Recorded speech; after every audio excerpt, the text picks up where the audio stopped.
Ghost Trucker, Season 1, En route to Fort Bragg, Episode 1, Stragglers, by Joshua David Ling. For more information, visit joshuadavidling.com. Rolling through the phantom miles, where the lost ones roam these aisles. Neon signs and truck stop lights guide the spirits through the night. We're all running from something here down these highways of ancient fears. But in the dark between the lines, we find each other's broken light.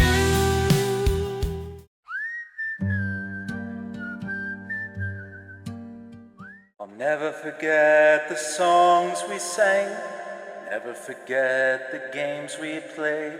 I'll never forget the times we had, and I owe it all to you. Mike Kraft scoffed at the lyrics on the radio inside that run-down truck stop. He had a long way to go to Fort Bragg, California, and his mind needed to be tip-top. An old man sat on a guitar stool behind the counter, chewing gum. He stared at a TV listlessly, seeming to have no fun. Y'all ain't got the jerky I want. What you reckon is the best? The man took no notice of Mike, so Mike continued to press. I said you ain't got the jerky I want. I heard you before. I don't know, I don't eat jerky. What good are you for? The man grabbed a shotgun off his counter and began to head toward Mike. Mike put his hands up in a placating gesture. Hey, I don't want... Shh! The man shushed him and walked past Mike to the door. There's a storm brewing out on Route 50. There's lots of danger in store. Many have gone down that road. Many have been driven mad. Your truck may survive that white-hot desert, but will your mind last? Mike laughed aloud and sighed again. That's a good one there. I've done this run 8 times before, but you sure did give me a scare. Look, I'll just take this one here. Will you ring me up? The man put his gun back on the counter and sat back down with a huff. He rang up Mike and said no more. Mike went back out to his truck. Stupid, crazy small-town man. I wish I had another spot for my truck. He climbed inside and dialed the radio, and soon he began to drink. He looked at a few pictures on his wall and just sat there, trying to think. He saw his mom, his dad, and others, but he stared at an empty spot. Get some good sleep tonight, Mike. It's a long road ahead.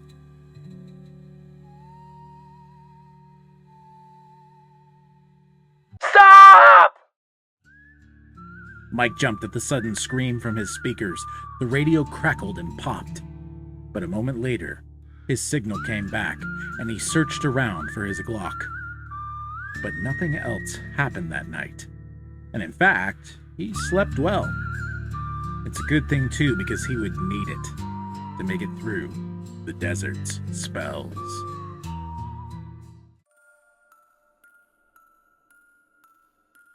As Mike Kraft flew down the highway, the radio continued its static. The interference was getting to him, as was the enigmatic moment several hours ago when the radio screamed at him. And the weather wasn't looking too good either. In fact, it looked rather grim. As the road stretched on and on, a tiny shape came into view. It was so dark that he almost missed it, and his alertness he renewed. He swerved to avoid the humanish object, but he felt that something was hit. He cursed under his breath and pulled over to take a look at it. He ran back 50 yards or so and saw a little girl. She was shaking in the cold of the desert night, and fright had rocked her world. She stared down at the remnants of a hardcover backpack, the victim of Mike's 18 wheels, and when Mike shouted, she shouted back. What the flying squirrel are you doing? Do you realize where you are? I'm Walking to California. Is it very far? The girl shook with cold and fear. Mike couldn't believe his eyes. He grabbed his phone from out of his pocket and lifted it to the skies. No signal. Figures. Dispatch had been pinching pennies, downgrading our phone service and plans. What a bunch of ninnies. Girl, what is your name? The girl took a moment to respond as Mike grew patient with her. Melanie is my name. Well, I'm not leaving you here for sure. Come with me to the next town, and the police can help you there. They gathered up her undamaged belongings and got aboard his truck and drove on to the next town to see what would be their luck.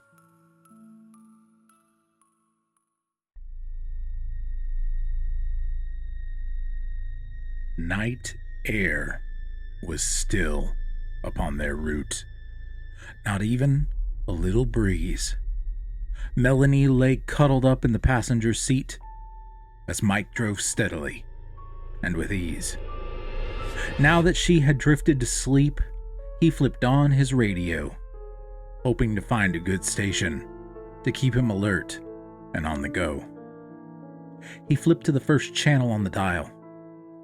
I'll never forget the songs we sang.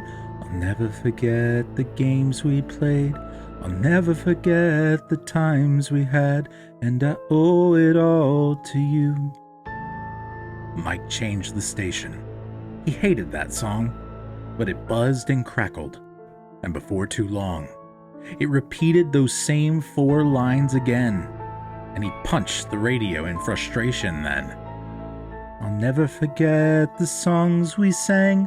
I'll never forget the games we played. I'll never forget the times we had, and I owe it all to you. Melanie stirred at the sound of the punch and the swelling of the tune. Then Mike tried to turn it off, but the song fought through the gloom of the night and the darkness around and began to grow louder than every other sound. I'll never forget the songs we sang. I'll never forget the games we played. I'll never forget the times we had, and I owe it all to you. Melanie stirred as Mike grew cold, but the noise continued to grow. But Mike had to hold his wheel tight and keep his eyes on the road. For even though he felt no wind against the sides of his rig, the overhead roadway signs quavered and started to do a jig. Melanie screamed as one fell down, and Mike had to swerve to pass. Others began to melt like butter as they went under an overpass. Just hang on! Mike screamed aloud as they rocketed down the road, and Melanie closed her eyes shut and tried to be brave and bold. The next thing Melanie knew, she was waking up in a bed. She smelled bacon and eggs cooking, which soothed her aching head. Hey, you waking up over there? The gruff trucker yelled at her. She covered her ears with a pillow, and he laughed. Just making sure. A few moments later, Melanie yawned and stretched her tiny arms. Mike brought a plate over to her, and she smiled at the breakfast warm. You ain't much of a morning person, huh? Melanie shook her head. Probably still freaked out about last night. Melanie shivered with dread. Up until then, she believed the previous nightmare had been simply that. But Mike's voice grew grave as he took off his beige, dusty trucker cap. You remember it too, huh? I'm not sure what went down. I saw things and then they were gone. Then we just went into town. You had fallen asleep by then, so I just carried you. I'm gonna take you to the sheriff's office later. They'll be able to help you. Melanie made to protest, but Mike cut her off. His phone rang and he answered it and began to loudly talk. His attention toward her shifted, and he began to pace all over the hotel room while she ate the food on her plate. As she ate, however, and Mike with someone jawed. She thought she heard a set of strings as if from heaven or God. She listened closely and followed the sound to their exit door, and then she peeked to see if Mike was still yammering away from her. Mike's attention was completely fixed on whatever his phone call was, so Melanie slipped out of the room without so much as a pause. Melanie walked slowly, as if not to scare away the beautiful sonic creatures that floated her way. Every shimmering note seemed like a song in itself. They'd spring with life and fire in a moment, then dance back down with a yelp. They seemed fraught with sorrow and pain, but hope still lingered within. Then she saw the man playing and helplessly grinned. A man in his late 20s, with brown skin and poorly cut hair, was sitting on a bench by the hotel, laying his heart bare. His eyes were closed as he silently mouthed words to go with his song. A baseball cap laid beside him on the bench, disgustingly dingy and worn. It had once been bright and white, but the dust and fabric's cuts served to make it almost brown with all the sweat and muck.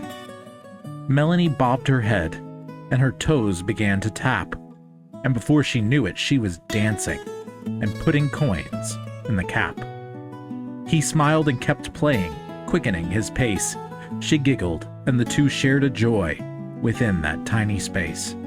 But soon he played discordantly and fumbled to a stop. Melanie turned and saw Mike, standing with his arms crossed. What do you think you're doing, boy? She's a little girl. Come on, Melanie. We're going to the sheriff. Mike took her and twirled her around, and off they went to try and get her back home, leaving the guitarist by himself, confused and alone. "If she doesn't want to give me her last name," the sheriff calmly said, "then all I can do is post her picture and simply hope for the best. My wife said she can stay with us, and she's coming to pick her up." Sounds good to me, Sheriff. I just need to get back to my truck. "Sorry it took me so long. We got over a dozen calls last night. Must be a full moon or something. Everyone's full of fright. Seeing things like ghosts and junk. Reasonable people, too." Huh, was all that Mike could say. But deep inside, he knew something was following him down the road, but he didn't know how. Well, thanks for taking the girl, Sheriff. I'm gonna head out now. During that conversation between the sheriff and Mike Kraft, Melanie was in the other room, lying down on her back. She stared up at the ceiling fan, and then she heard a sound. The man's guitar was playing again, and she sat up and looked around. She checked to see that Mike and the sheriff were still discussing her fate. She rolled her eyes at some of their words and slipped out the back gate, thinking, "They can't tell me what to do. I've got to get away." She followed the sound of that guitar. The siren song did play. Mike Kraft thundered down the road, finally on track it seemed. Finally, some peace and quiet. Mike to himself beamed. He'd cut a couple of wires last night in his FM radio. Hopefully there'd be no more freak shows for his many miles left to go. Bang and clang went several noises that nearly made him swerve. Something was back in his trailer, so he pulled off the road to serve a bit of Texan justice to whatever made that noise. He pulled his handgun out of the dash and walked back to the door, poised. He inspected the plastic seal and saw it had definitely been cut. He sighed in both relief and worry. This is just my luck. He lifted the latch and shined his gun light into the trailer then. All the cargo was accounted for, it seemed. Come out, you clucking hens! Then sheepishly from behind a pallet came Melanie and the man with the guitar. Melanie had her arms crossed and the man's were in the air. Why won't you two leave me alone? He said, lowering his weapon fast. She came in the truck and I tried to stop her. the man said, blurting it out in a blast. I saw a ghost get in the truck. Both of you get out now! They carefully came out of the trailer and dropped down to the ground. There ain't no ghost, Mel, Mike said, climbing into the trailer. He shuffled about the pallets with full plastic containers. Mike knew he was going to lose money since the seal was broke, especially since he knew that it was a government load. He ripped the lid off of one and peered deep inside. Melanie winced and held her friend. All 3 sets of their nerves were fried. Mike looked in and saw some sort of black ash. He knew this was going to a disposal facility, so he didn't want to ask. He closed the lid and then hopped down. Now what should I do with y'all? He yelled above his roaring truck. But then, it began to stall. He stood a moment, slightly confused, then went to start it again. But no matter how he turned the key, no sound came from within. I took a quick look, but it seems like it'd be smarter to wait for the mechanic. Mike told his 2 guests while they sat in his truck's apartment, feeling manic. I had to use a satellite phone I purchased with my own coin back in town. Stupid dispatch has been pinching pennies. I told him, what happens if we break down? We're really out in the sticks. Gotta conserve energy in case things get dicey. Either of you want a sandwich? They both nodded, and he made PB&J. And they sat and enjoyed their meal. Well, enjoy isn't exactly right, as everyone did feel the tension within that tiny room. Mike decided to break the silence. Boy, why are you following this girl around? He asked with great defiance. My name is Ozzie. I'd appreciate you use my name, kind sir. Well, Ozzie, what's your game? What team are you playing for? Stop being mean. He's just trying to help. Well, that's what I'm afraid of, Mel. Look, why don't you just start from the beginning? I'm sure you've got a tale to tell. The music man with Latin skin took a deep breath, and his story did begin. My name is Oswaldo Dominguez. Most people call me Ozzie. I've been hitchhiking from Palestina, Mexico, like a one-minded kamikaze. My family sent me to the States. Their situation is dire. Twice our town has been burned by deliberately set fires. I am almost at the end of my funds. I had almost given up hope. Then this girl, who reminds me of my daughter, threw me a saving rope. They told me you're going to California, and along the way we'd go out from your truck and hitchhike to San Francisco. From there I can find a path to make it big and play my guitar and be found. And perhaps that will save me familia and our little town. You left your family? Don't Palestina got jobs? I'm sorry, Ozzie, but your story's a little odd. How dare you abandon your family like that? I had no choice. Then they all noticed something very bad. Instead of their roadside assistant savior, they saw a most threatening sight. 12 black SUVs sailed down Route 50 through the night. Men with suits arrived and stepped out, surrounding the whole truck then. The 3 of our heroes sat silently freaking in Mike Kraft's truck cabin. Say heaven's too far gone for souls like ours to carry on. But out here on Route 50 spine, we're finding grace 1 mile at a time. Between the real and what we dream, nothing's ever what it seems. But we keep rolling through the night, 'cause that's where broken things find light.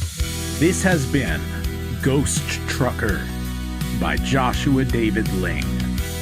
For more episodes and information, visit joshuadavidling.com/GTR. Stay tuned for a preview of the next episode. Desert roads turn dangerous, and secrets start to show. I will not have this shipment bursting at the seams. A cargo hold of mystery where purple shadows grow. I just want to look around. In darkness past the floodlights glow, a creature calls her name. There are things out there. You should be afraid. Coyotes, snakes, dangerous stuff. When government agents close around and trust becomes a game. I have to pee. Through desert night she follows far, a guide with glowing eyes. She's running southeast. I need backup. In caverns carved by ancient stars, where truth and danger lies. Can you help them too somehow? They're in danger, aren't they? When monsters rise from desert sand and gunfire fills the air, Get in the truck. the little girl makes her stand with creatures beyond compare. Yes, sir. 4 confirmed dead. Will they escape the government's reach? What secrets does the cargo hold? When desert spirits choose to teach and purple eyes turn bold. Ghost Trucker Episode 2, Coyotes. For more epic poetry adventures, visit joshuadavidling.com.